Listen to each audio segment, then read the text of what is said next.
Les choses bougent, timidement certes, mais elles bougent quand même.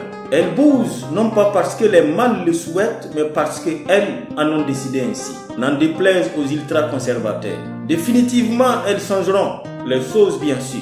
Lorsque nos sœurs, nos mères, nos filles et nos épouses cesseront pour de bon de se contenter de ce que les autres veulent bien leur concéder. Ramayad, femme politique franco-sénégalaise, disait, et je cite, « L'histoire de la chasse tournera toujours à l'avantage des chasseurs tant que les lions n'auront pas leur propre historien. » Fermez les guillemets. Anecdotique peut-être, mais le pouvoir des femmes, tout comme tout autre pouvoir d'ailleurs, n'est pas octroyé mais plutôt conquis. C'est le prix, hélas, à payer pour se faire une place au soleil, pour ne pas dire un périmètre dans un monde de prédation.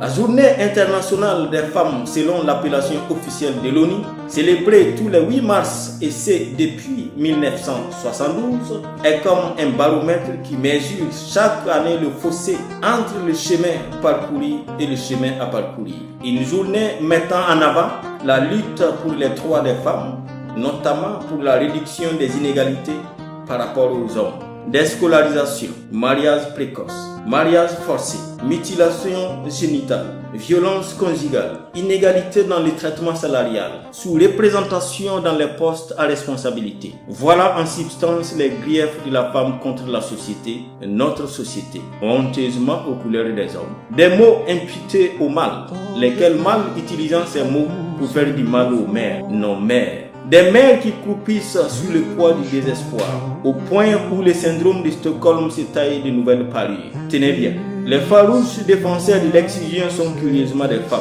Quel paradoxe! Selon l'ONU, près de 200 millions de femmes et de jeunes filles sont victimes de cette pratique abjecte, inutile et déstabilisante.